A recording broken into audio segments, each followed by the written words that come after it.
33 ফজরের আজান চারিদিকে ছড়িয়ে পড়তেই পদ্মজা চোখ খুলে বিছানা থেকে নামার জন্য উঠার চেষ্টা করল, পারল না।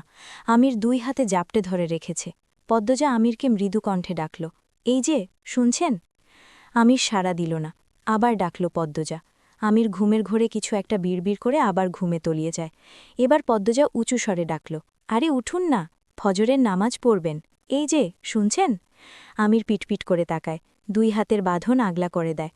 পদ্মজা আমিরকে ঠেলে দ্রুত উঠে বসে। বিছানা থেকে নামতে নামতে বলে, অজু করতে আসুন, আপনি আমাকে কথা দিয়েছিলেন আজ থেকে নামাজ পড়বেন। পদ্মজা কলপাড় থেকে অজু করে আসে। এসে দেখে আমির বালুস জড়িয়ে ধরে আয়েশ করে ঘুমাচ্ছে। মৃদু হেসে কপাল চাপড়াল পদ্মজা। এরপর আমিরের পাশে গিয়ে দাঁড়াল। আমিরের চুলে বিলি কেটে দিয়ে কোমল কণ্ঠে বলল, উঠুন না, নামাজ পড়ে আবার ঘুমাবেন। মসজিদে যেতে হবে না, আমার সাথেই পড়ুন। এই যে, শুনছেন? এই যে, বাবু। পদ্মজা দ্রুত জিভ কাটল। মুখ ফসকে আমিরের ডাকনাম ধরে সে ডেকেছে। পদ্মজা সাবধানে পরখ করে দেখল, আমি শুনল নাকি। না, শোনেনি। পদ্মজা মনে মনে বলল, উফ, বাঁচা গেল। আরও এক দফা ডাকার পর আমির উঠে বসে। কাদু কাদু হয়ে বারবার অনুরোধ করে, কাল থেকে পড়ব, আজ ঘুমাতে দাও। পদ্মজা শুনল না। তার অনুনয়ের কাছে আমির হেরে গেল। বউ যদি সুন্দরী হয়, তার অনুরোধ কি ফেলা যায়? আমির কলপাড় থেকে অজু করে আসে। দুজন পাশাপাশি দুই জায়নামাজে নামাজ সম্পন্ন করে। নামাজ শেষ হতেই পদ্মজা বলল, এবার চলুন। আমির টিপি বিছানার উপর রেখে জানতে চাইল, কোথায়? এমনভাবে বলছেন যেন জানেন না। একটু অভিনয় করেই বলল পদ্মজা। আমিরের সত্যি কিছু মনে পড়ছে না। এখনও চোখে ঘুম ঘুম ভাব বলেই হয়তো। সে মনে করার চেষ্টা করল। মনে পড়তেই বলল, ও, দাঁড়াও, চাবি নিয়ে আসছি। আমির বেরিয়ে গেল। পদ্মজা অপেক্ষা করতে থাকল। জানালার পাশে নাড়াতেই ভোরের স্নিগ্ধ বাতাসে সর্বাঙ্গ চাঙা হয়ে উঠল। বাইরে সবেমাত্র ভোরের আলো ফুটেছে। পদ্মজা চমৎকার চাহনিতে দেখছে বাড়ির পিছনের জঙ্গল। কি সুন্দর সবকিছু, এত এত গাছ। অযত্নে গড়ে ওঠা বনজঙ্গল যেন একটু বেশি আকর্ষণীয় হয়। প্রকৃতির রূপ দেখতে দেখতে আচমকা চোখে পড়ল রানীকে। রানীর পরনে আকাশি রঙের সালোয়ার কামিজ। সে জঙ্গলের ভেতরে যাচ্ছে। চোর চুরি করার সময় যেভাবে চারপাশ দেখে, রানীও ঠিক সেইভাবেই চারপাশ দেখে দেখে এগোচ্ছে। পদ্মজার নিঃশ্বাস বন্ধ করে পুরো দৃশ্যটা দেখল। রানী গভীর জঙ্গলের আড়ালে চলে যায়। তখনই আমির আসে।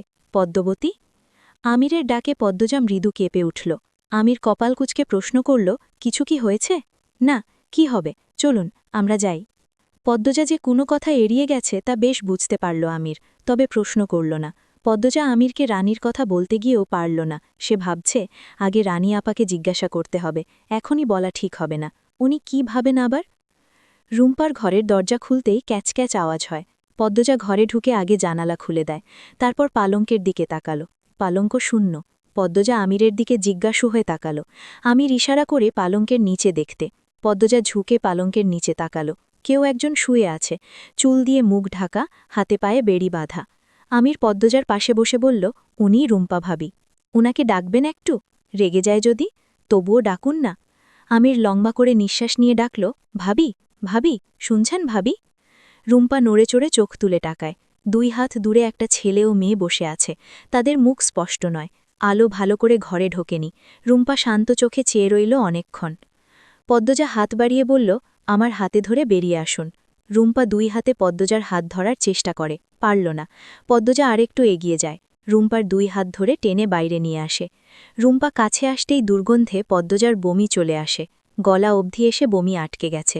না জানি কতদিন গোসল করেনি রুম্পা, দাঁত মাজেনি। এই বাড়ির কেউ কি একটু পরিষ্কার করে রাখতে পারে না রুম্পাকে? পেশরাবের গন্ধও পাওয়া যাচ্ছে। মনে হচ্ছে ঘরেই পেশরাব পায়খানা করে। রুম্পা মলিন মুখে চেয়ে থাকে পদ্মজার দিকে, শান্ত স্থির দৃষ্টি। আমির গর্ব করে রুম্পাকে বলল, আমার বউ, বলছিলাম না সবচেয়ে সুন্দরী মেয়েটা আমার বউ হবে, দেখিয়ে দিলাম তো। রুম্পা হাসে। ময়লাটে মলিন মুখের হাসি বোধ হয় পৃথিবীর সবচেয়ে সুন্দর হাসি। অনেকদিন গোসল না করার কারণে চেহারা হাত পা ময়লাটে হয়ে গেছে। নখগুলো বড় বড়, নখের ভেতর ময়লার স্তূপ যেন। ঠোঁট ফেটে চৌচির, টলমল করা চোখ। দেখে মনে হচ্ছে এক্ষুনি চোখ দিয়ে বর্ষণ বইবে। রুম্পা পদ্মজাকে সন্তকণ্ঠে বলল, এ তো মেলা সুন্দর ছেড়ি, তোমার নাম কি তা? পদ্মজা খুশিতে জবাব দিল, উম্মে পদ্মজা। ছুটু ভাই, এ তো সুন্দর ছেড়ি কই পাইলেন? এ যে চাঁদের লাকান মুখ। রুম্পার আরও কাছে এসে বসল পদ্মজা। দুর্গন্ধটা আর নাকে লাগছে না, মানুষটাকে তার বেশ লাগছে। রুম্পার চুল লম্বা, মাটিতে ৫-৬ ইঞ্চি চুল লুটিয়ে আছে, কুচকুচে কালো চুল। অনেকদিন চুল না ধোয়ার কারণে চুলগুলো জট লেগে আছে, কিন্তু সৌন্দর্য এখনও রয়ে গেছে। যখন সুস্থ ছিল নিশ্চয়ই অনেক বেশি সুন্দর চুলের অধিকারিণী ছিল। পদ্মজা বলল, আমি আপনাকে তুমি বলি?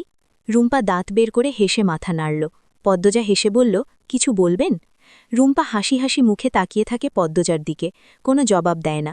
সেকেন্ড কয়েক পর রুম্পার চোখের দৃষ্টি এদিক ওদিক ছুটতে থাকে, হাসি মিলিয়ে মুখ মলিন হয়ে আসে।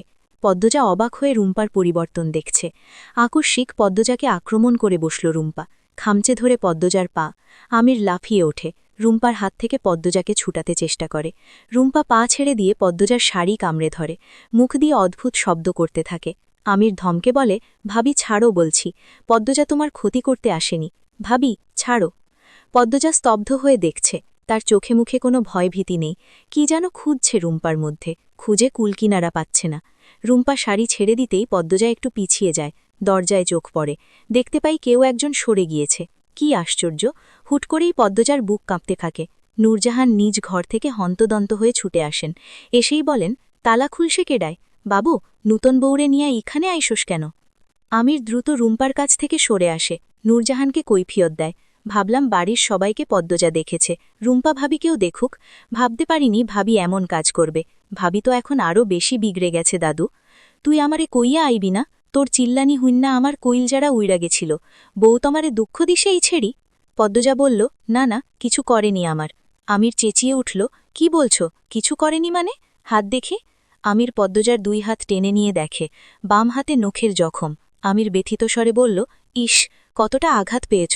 ঘরে চলো। দাদু, এই নাও চাবি, তালা মেরে দিও। আমির পদ্মজাকে টেনে নিয়ে বেরিয়ে যায়। বেরোনোর আগ মুহূর্তে পদ্মজা রুম্পার দিকে তাকালো, দেখতে পেল রুম্পা আর চোখে তাকে দেখছে। সে চোখে স্নেহ মমতা, একটু হাসিও লেগেছিল। পদ্মজার মাথা চক্কর দিয়ে উঠল। ঘরে এসে আমিরকে বলল, ওনার যত্ন কেউ নেয় না কেন? দেখনি কিরকম করল? এই ভরেই কেউ যায় না। শুরুতে তোমাকে দেখে যদি রেগে যেত তখনই তোমাকে নিয়ে চলে আসতাম। সবাইকে ভাবি তুই করে বলে, তোমাকে তুমি বলে সম্বোধন করতে দেখে ভাবলাম বোধহয় তোমাকে পছন্দ হয়েছে, তাই আঘাতও করবে না, কিন্তু ধারণা ভুল হল। আপনি অকারণে চাপ নিচ্ছেন, নখের দাগ বসেছে শুধু, রক্ত চলে এসেছে, এইটুকু ব্যাপার না। আমির তুলো দিয়ে পদ্মজার হাতের রক্ত মুছে দিল, তারপর বলল, আর ওই দিকে পা দেবেন না। আম্মার কণ্ঠ শোনা যাচ্ছে, লাবণ্যকে ঘুম থেকে তুলছে। লাবণ্য ফজরে উঠতেই চায় না। আমির হেসে বলল, আমি যাই? কোথায়? আম্মা সকাল সকাল রান্নাঘরে যেতে বলেছিলেন। তুমি রান্না করবে কেন? অনুরোধ এমন করবেন না, আমি আমার বাড়িতেও রান্না করেছি, টুকটাক কাজ করেছি, এখন না গেলে আম্মা রেগে যাবেন, রাগানো ঠিক হবে না। এসব ভালো লাগে না পদ্মজা, আমি আসছি। পদ্মজা ব্যস্ত পায়ে বেরিয়ে যায়, আমিরকে কথা বলার সুযোগ না দিয়ে।